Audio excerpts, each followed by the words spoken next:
Hi, everybody, and welcome to an exciting edition of Words, Images, and Worlds. Delighted to be talking with a prolific author on this episode and someone whose work that I've enjoyed for, I guess, 30 plus years at this point. I think I discovered your books sometime in the 1990s, and that is author Steve Perry. May I call you Steve? Is that okay?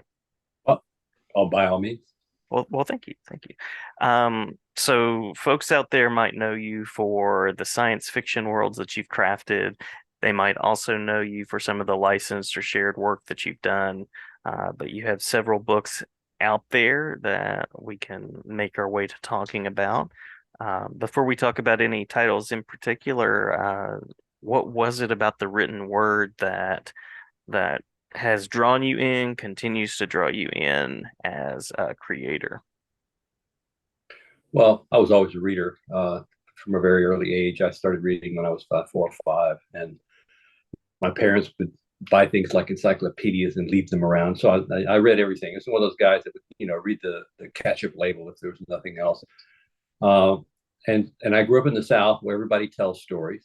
Hmm. And so I was reading, I was hearing stories, and it just seemed a natural progression. When I was in the 11th grade in high school, my English teacher, Mary Ann Brown, was drop dead gorgeous. She was a beautiful woman in her 20s. And I had no means to impress her, being a geeky little kid with glasses on. So she gave us an assignment, a writing assignment, and I wrote my first science fiction story, um, which was, and I don't know where I came up with the idea. I probably swiped it. I can't remember. Uh, Aliens land on Earth to invade, but the first house they come to is Dracula's, and he's giving a party for the Wolf Man. So it doesn't go well for the aliens. Oh, She was yeah. quite impressed, and I was impressed that I could impress a beautiful woman by writing something. So it went from there. I didn't really start trying to write until I was about 30 because I figured I needed to be old enough to have something to write about. I didn't know enough about the world, and so I just started cranking out stories. And yeah, it worked out well for me. I had a philosophy, which was um, if I wanted to be a doctor, I'd have to go to college for 4 years and then 4 years medical school and then a year of internship and then maybe residency for a couple of years. And it would Uh-huh. take me that long to become a beginning doctor. Um, but so I was willing to do that as a writer. I figured, well, it'll take me a while to learn how to be a writer because there's a lot more doctors than there are writers, Hmm. and it Hmm. might be harder. Turned out it wasn't harder for me. It did. I got 300 rejections the first year I was writing. I was cranking them out. I was writing a short story a week, and Ray Bradbury had written a piece where he said, if you write a short story a week for about 20 years, you'll get pretty good at it. And I Uh-huh. thought, Uh-huh. oh, okay, I'll try that. I lasted for 40 weeks. That was it. And then I crashed and burned. I just, my brain went and turned into jello. But I did have pretty much 20 stories or so in the mail at any given time. So yeah, it Hmm. was just like part-time work. You do it after dinner, or you do it in the morning before anybody wakes up, or lunch hour. Because I was working full time and I had two small children and a wife, and all that stuff had to be managed. But you know, it, if you want to learn how to do it, you can. It's not that hard. Yeah, yeah. Well, and you mentioned one of my favorite classic authors, I guess, which is Ray Bradbury. And Oh, of uh course. I mean, yeah, master of the short story, master of creating these worlds. And I'm always intrigued by the introductions to his books where he would talk about, well, I think this idea came from, this place or that place. And uh, yeah, I mean, I can't think of a better mentor through letters than Ray Bradbury by any means. Oh gosh, yeah. He was absolutely brilliant. He didn't travel. You either saw him in Los Angeles or you didn't see him. He didn't like to fly. And Yeah. so wherever he went, he drove by car. I saw Hmm. him once at a bookstore in Los Angeles, uh, when I was still fairly young and new in the business, and I didn't get a chance to speak to anything, but I saw him, so I Yeah. was I was pleased with that. Yeah. Yeah. Definitely. Definitely. Um, as a young kid, also growing up in a small town in the South, a lot of what I connected with first was that shared universe content. So if I saw something at my local Walden Books that linked to a movie I had seen or something I was familiar with, I was always, yeah, I was very excited. Exactly. I probably made that noise. Um, we have some small dogs running around too. Um, and so probably it was Alien, the Alien books that I first discovered of yours. But the time I remember recognizing, oh, this is a Steve Perry book that I'm about to read was Shadows of the Empire. Oh, yeah, yeah. That was a big one, and I actually got Shadows of the Empire because I wrote the Aliens books. Oh wow, Um, wow, yeah. the story, and I don't want to wander off because I'm a storyteller, but Mike Richardson, the publisher of Dark Horse Comics, Hmm. before there was a Dark Horse Comics empire, I had comic book stores in my area, and I used to take my son to one of those stores to do comic book shopping. And we would talk, Mike and I, and he was a burgeoning writer and artist, and selling comics and wanted to get into the business. And so, and I said, well, I'm a writer and I've written these books. And he said, oh, okay. So when he got the rights to do the Aliens novelizations, he got the rights to do graphic novels. And then with that came the right to do novelizations based on the graphic novels based on the movies. And he called me up. He said, would you like to write those? And I said, yeah. I said, well, I can give you this money as well. I didn't think I'd make all that much. It turned out those were fairly lucrative. But fast forward, Lucy Wilson, who was the vice president at Lucasfilm, was dealing with Mike because he was doing the novelizations of the Star Wars book, stories. Hmm. And she said they were looking for someone to write, this new book. And he said, well, you need to talk to my guy. I have a Yeah. guy who's a science fiction writer, and he wrote this. And so that's how I got the call from Bantam Books. The editor there, Tom, and I had done some other work, and I had written a novelization of a movie for him called The Mask, which Hmm. was Jim Carrey.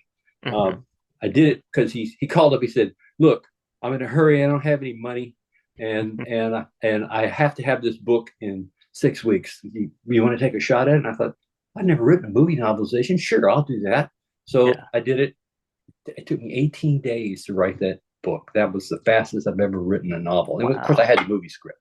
Uh-huh. Um, and he was quite pleased. And he said, well, I got this novelization this novel, Star Wars that Bantam wants us to do. And would you be interested in? And he said, and I just got this recommendation from this guy, Mike Richardson. And I said, well, it just all comes together well. So that's how I got the job. They called me up and they said, come to the ranch. Everything was still at the ranch, Skywalker Ranch at the time. And Hmm. we'll sit down around a table and we'll brainstorm all this stuff. We have this general idea that we want to go with about the underbelly, the dark side of Star Wars, the Hmm. criminals. And we have a character and we have a couple of ideas. And I said, sure. So I flew to San Francisco and got in rented a car, which turned out to be a Mustang convertible, and I drove across the bridge out to Skywalker Ranch and Marin County, and sat at a table with a bunch of people, and that's what we did. We sat there and cranked up the idea. I had game people and comic book people and Hmm. toys and the designers. We all sat around the table, and someone said, "Okay, well, I want to have a scene with the motorcycles."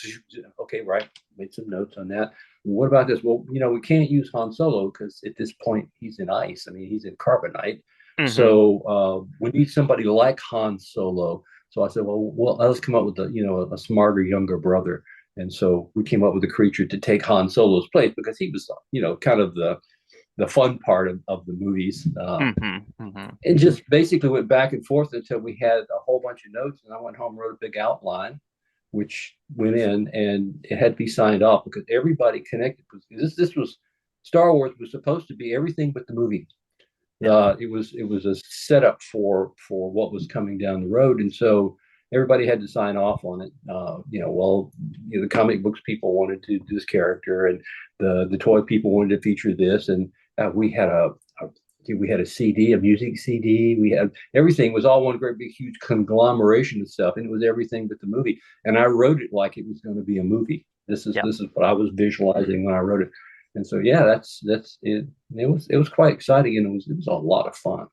I Um, I my remember the editor, action figures, all the things. Yeah. oh yeah, yeah, I've got some of those. They didn't send them to me for free. I had to buy them, but I Ah, have some of them. you were going to say something about the editors there. Sorry, I cut you off. Oh no, the uh, when I went to go, my editor said, you know, this is a good group of people. There's not a suit in the bunch, Hmm. which was high praise as far as I was concerned. These were people that all loved the project and wanted to do well, and so all the people that I worked with were just great. It was a lot of fun. It was smart people. I had a couple of editorial inputs once I turned in the manuscript, things that they didn't like, and they wanted me to change it. We would argue about them, but they were quite reasonable Yeah. about most of it. One of it was there's a scene where and stop me if I run off too far No, from our no, main you're point. good. You're good. There's a scene where I wanted the droids to fly the ship, the Millennium Falcon, Hmm. and they said you can't do that. But why not? Because they're not viewpoint characters, and we're staying. You know, you've written this. We're going to stay in characters' heads. I said, well, I'm sure I can pull this off. I said, we don't think so. I said, well, look, let me try write the scene. Um, 3PO and R2 are going to fly the ship, and let me write it. And if you don't like it, I'll write it as a set piece. So I'll just be able to drop it in. And if you don't like it, we'll pull that whole piece out and we'll just replace it with Hmm. something else. It should be easy to do. It's like a puzzle. So let's just take this piece out and put another one in. And they said, Hmm. okay, fine, but we're not going to like it. I said, okay, fine. So I wrote the scene and I sent it in and I waited for a while and the phone rang. And the note was, okay, the scene.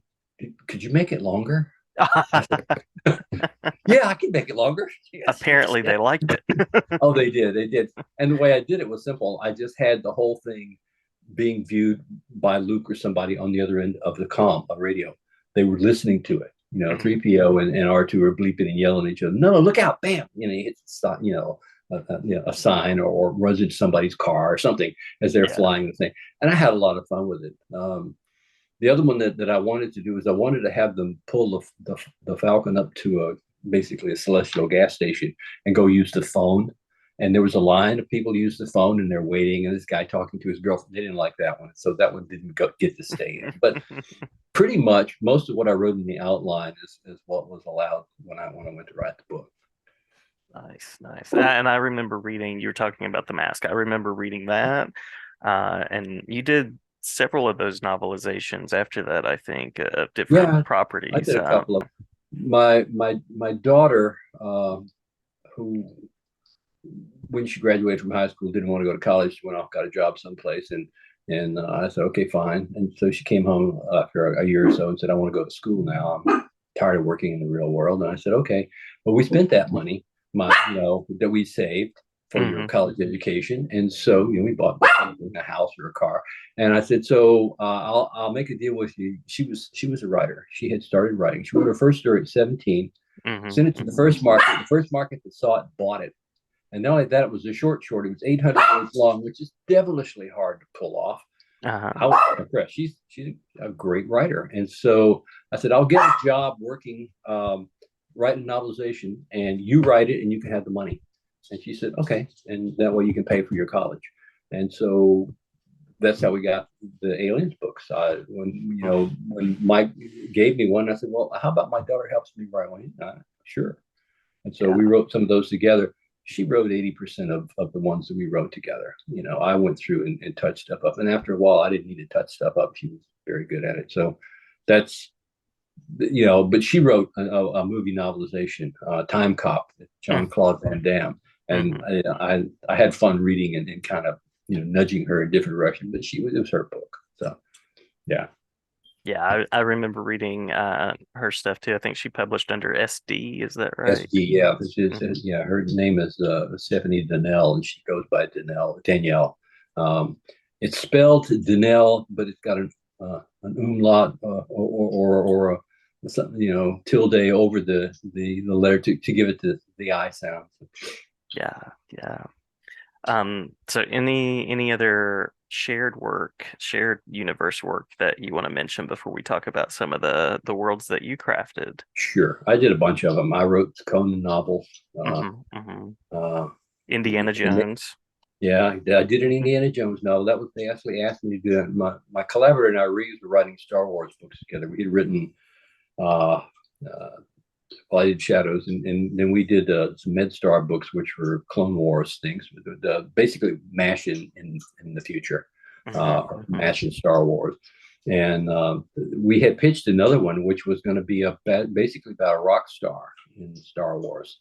Um, and they wanted some serious changes in it, and we didn't want to do them. It's like, I don't want to use those characters. I want to do this. It's, well, okay, we'll pass. So we backed away. Later, they came back and asked if we wanted to look at that book again because they liked the idea. Um, and and I said, I really don't. And Michael Reeves, my collaborator, said, well, I'd take a shot. I said, fine, you have my blessing. I think he wrote that with Maya Bonoff. And the day after I turned it down, I got a call from Shelley Shapiro, who said, she was the editor at Advance, who said, well, okay, you're not going to do Star Wars. You want to do an Indiana Jones book? I said, yeah, sure. I'd love to put Indy through his paces. So that was fun.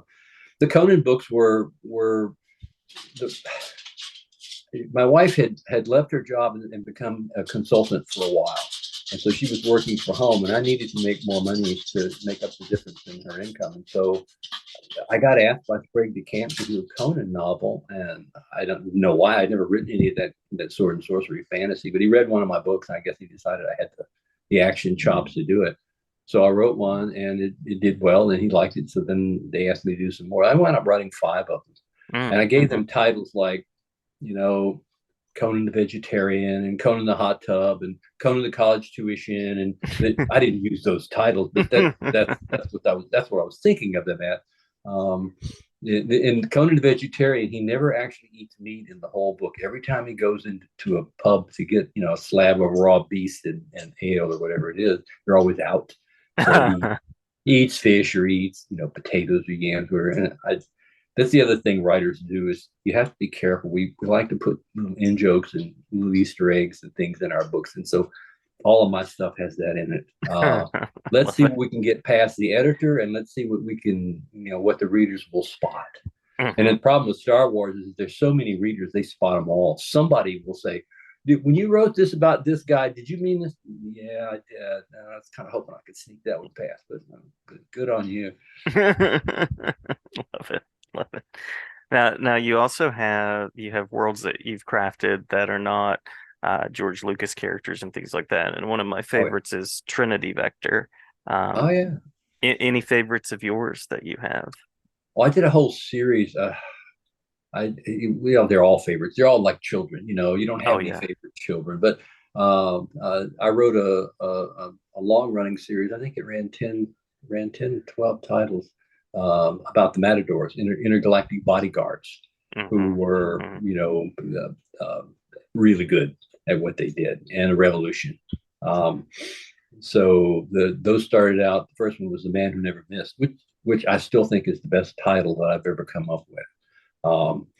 And then they sort of sprung off. I wanted to write one big, long, braided novel where you had different characters, each taking a section of the book. And my editor said, no, what you want to write is a trilogy. I don't understand. Why would I want to write a trilogy? Well, first, you get more words. And second, you'll make more money because, they'll have 3 books and one of them doesn't do too well, but the others do, you'll still do all right. I said, okay, I can't really argue with that logic. So that's what I did. I wrote a trilogy. They lied. First off, you don't really get that many more words because you have to spend a certain amount of time in the second book recapitulating the first, and a certain amount in the third book.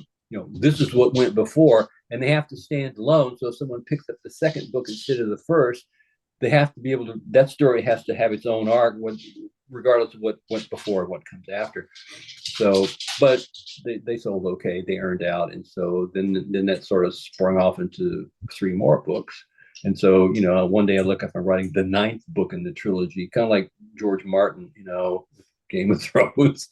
It just kind of rambling on. Finally, I got to the point where I decided I needed to end a series, and so I wrote the last of the Matador novels, and that's just out recently. There wasn't really a market for it. My publishers were done. They said, no, these books aren't selling that much anymore. So I just I just wrote it and put it up on Amazon as an ebook and then a print book, and it sold okay, and I wrapped that up. But yeah, all the books, I mean, the Trinity Vector was a fun one. I had an idea. Well, what about this?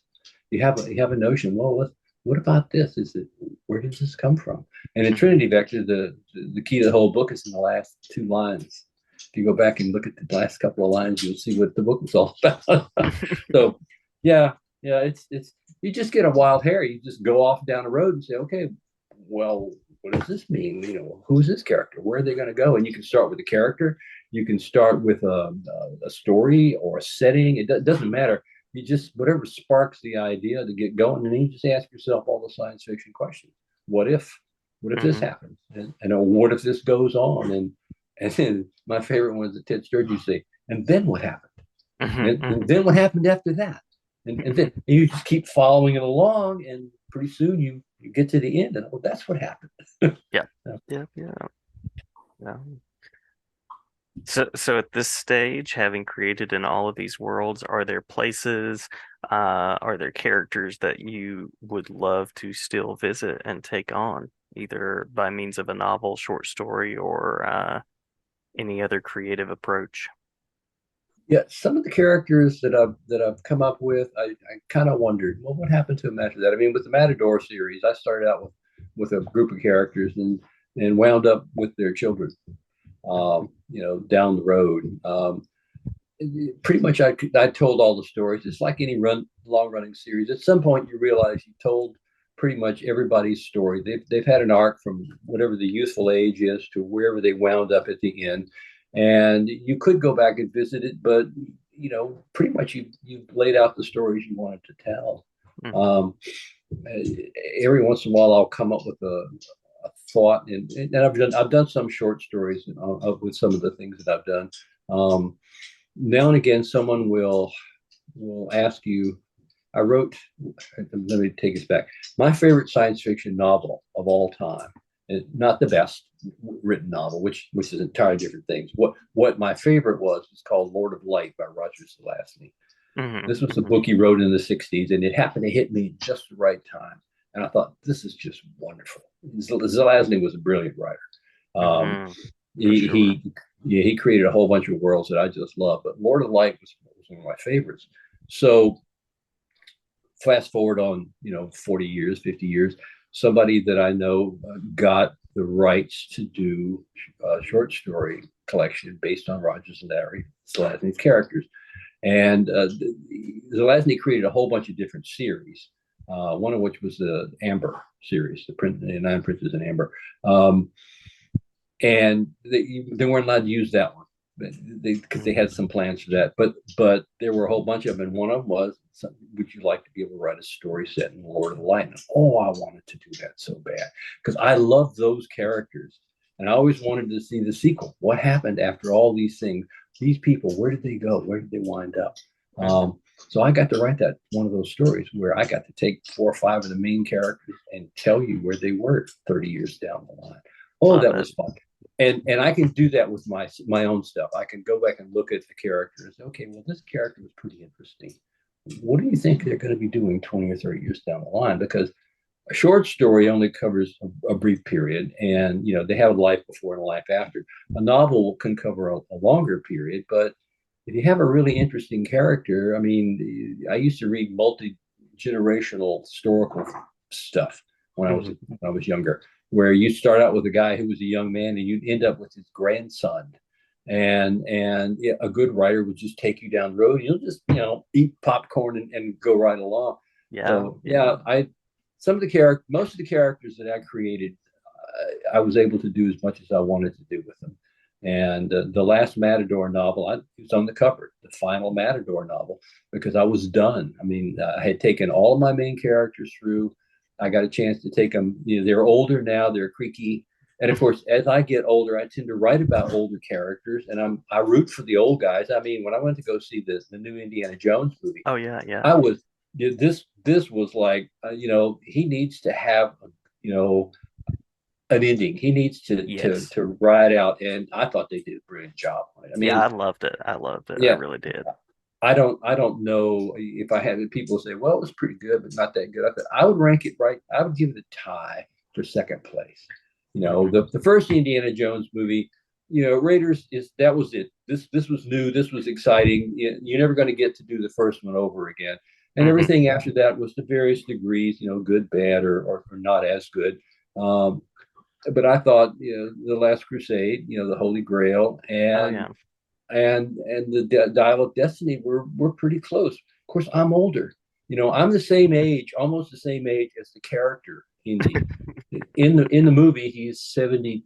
I think he's 72 or 73. He was born in 1893, 1897. Indiana Uh-huh. Jones. And Uh-huh. Harrison Ford's actually older than that. And so watching Ford on screen go through all that stuff, it's like, this is just lovely. Oh yeah. It's an old guy, and they're not making any pretense that he can beat the big muscular guy up anymore. Hmm. Um, he, Hmm. in martial arts, which I have been studying off and on for most of my life, as you age, you learn to fight smarter and not harder, or you don't survive. So, I thought they did a great job of that. So, yeah, I Oh tend yeah. to write more. So if I'm going to write about characters that I've done, probably now, if I go back and visit them, they're going to be older and wiser and smarter, I hope. Yeah. Yeah. Absolutely, yeah. I've been rewatching the Indiana Jones movies, so I'm gonna try not to go down that side path. But I also found it really enjoyable and creative with the snakes scene. I won't give anything Oh, away, yeah. but yeah, I thought that was really well done too. So it sounds like Matador, the best place to go for that for readers and listeners would be Amazon. It sounds Oh, yeah. like. Yeah. Um, Matador. any other spaces that are out there that readers should go to check out work, uh, updates, That's, information? I know Amazon gets a bad rap, but they and sometimes justifiably so. But as a creator, Hmm. it's the biggest market. They made it easier to publish paperbacks. That at one point I was just doing everything as ebook. I would just take all my old stuff and put them up as ebooks, and Hmm. didn't offer paperbacks. And people would say, look, I really don't like these readers. I like books, and so if you put it out as a book, I'll buy it. And so I said, okay, fine. So I tried it, and they didn't. Um, uh, and so I thought, this is some work for me to do to put it out for a relative handful of people. And this Hmm. is my experience right now is that the books that I have up, and a lot of my backlist is up in a couple of places, not just Amazon. And my experience is that probably about 88 or 90% of the sales are ebooks, and maybe 10 or 12% are paper, because the papers cost three times as much.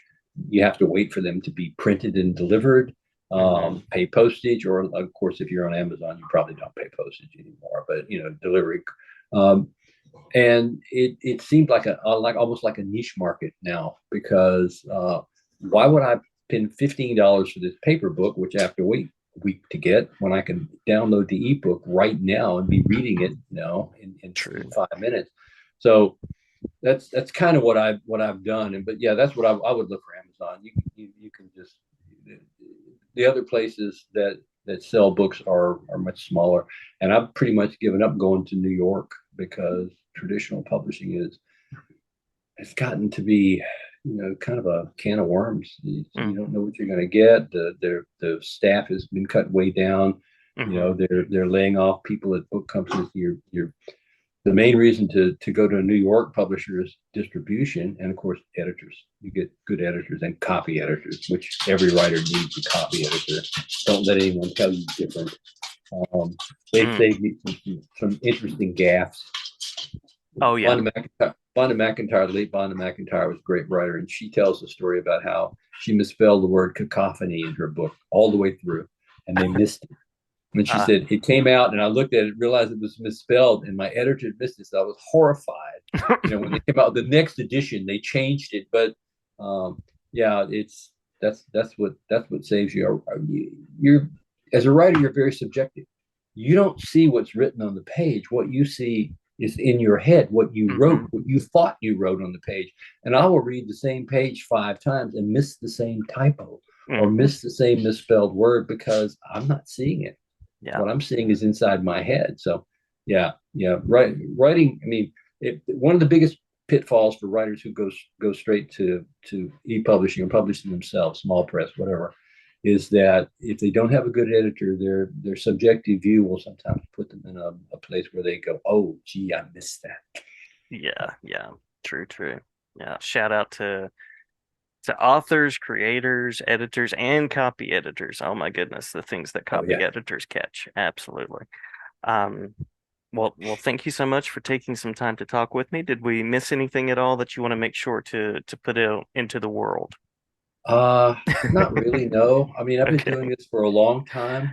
Yes, yeah. And I It appreciate really all yeah, that you've done. yeah, it really beats working for a living. People say all the time, God, it must be hard. Not really. You don't need a lot of talent. This much talent can make a little spark, a little flame, and you can kind of fan it, and it'll keep you warm. And if you're willing to put the work in, it's just, I have people all the time say, I just wish I could write. He said, you can. If you can talk, you can write. If you can tell a story, you Mhm. can write a story. You can learn all of the bells and whistles that make a story work because that's all available. And if you have just the smallest amount of talent and a lot it's sweat equity. If you're Mhm. willing to sit down and work until you learn how to do the thing, most people can learn how to do it. It's a shock, really. I mean, I've been making money all these years, and one of these days, I always keep expecting for there to be a knock on the door, and it's literary police saying, "Okay, you have to give the money back and get a real job now. We know you've been faking it all this time." Yeah, okay, sorry. No, no, I'll be revisiting and enjoying the work for some time. So I don't think they'll be showing up and knocking anytime soon. Yeah, one hopes. Yeah. All right. Well, thank you again, and glad to talk with you anytime, and uh, glad to share about your work. Well, I appreciate the opportunity and thanks so much. It's been a joy talking to you. Yeah, I enjoyed talking with you as well. Thanks. Okay.